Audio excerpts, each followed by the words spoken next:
এবার রিয়াল মাদ্রিদের হয়ে ভিনিসিয়াস জুনিয়র পেলেন নতুন দায়িত্ব। কি সে দায়িত্ব? চলুন সে বিষয়ে আমরা জেনে নেই। রিয়াল মাদ্রিদে যোগ দিয়েছেন ইতিমধ্যে এবং খেলে ফেলেছেন একটি ফ্রেন্ডলি ম্যাচ। তবে ফ্রেন্ডলি ম্যাচে সে পূর্ণ ম্যাচ না খেলতে পারলেও সাব হিসেবে নামানো হয় ভিনিসিয়াস জুনিয়রকে, রদ্রিগোকে এবং আরও কিছু আসল মেইন স্কোয়াডের প্লেয়ার ছাড়াই খেলেন ক্লাব ফ্রেন্ডলি ম্যাচগুলো। একাডেমির প্লেয়ার দিয়ে ক্লাব ফ্রেন্ডলি ম্যাচগুলো আপাতত সব দলই খেলাচ্ছে, এটাই স্বাভাবিক। যাই হোক, সামনে লা লিগা ও চ্যাম্পিয়ন্স লিগের ম্যাচগুলোতে ফিরবে রিয়াল মাদ্রিদ পূর্ণ স্কোয়াড নিয়ে বা তাদের মেইন স্কোয়াড নিয়ে। চলুন এবার কথা বলা যাক কি নতুন দায়িত্ব পেলেন ভিনিসিয়াস জুনিয়র।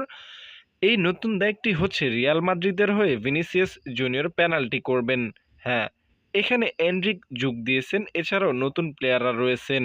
যাই হোক, ভিনিসিয়াস জুনিয়র রিয়াল মাদ্রিদের হয়ে এডার মিলিটাওর সাথে যোগ দেওয়ার পর বেশ কিছু দিন আগে বা কিছু সময় আগে প্রকাশ করা হয় যে ভিনিসিয়াস জুনিয়র মেইন পেনাল্টি টেকার থাকবেন রিয়াল মাদ্রিদের হয়ে, বা রিয়াল মাদ্রিদের হয়ে প্রত্যেকটা পেনাল্টি নেবেন ভিনিসিয়াস জুনিয়র।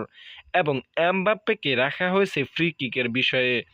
এমবাপ্পেকে ফ্রি কিক দেওয়া হবে বা ফ্রি কিক নিতে দেওয়া হবে, অর্থাৎ এমবাপ্পেকে ফ্রি কিক ও পেনাল্টি টেকার বা পেনাল্টি শুট আউট হিসেবে ভিনিসিয়াস জুনিয়রকে রাখবেন সামনের সিজনে।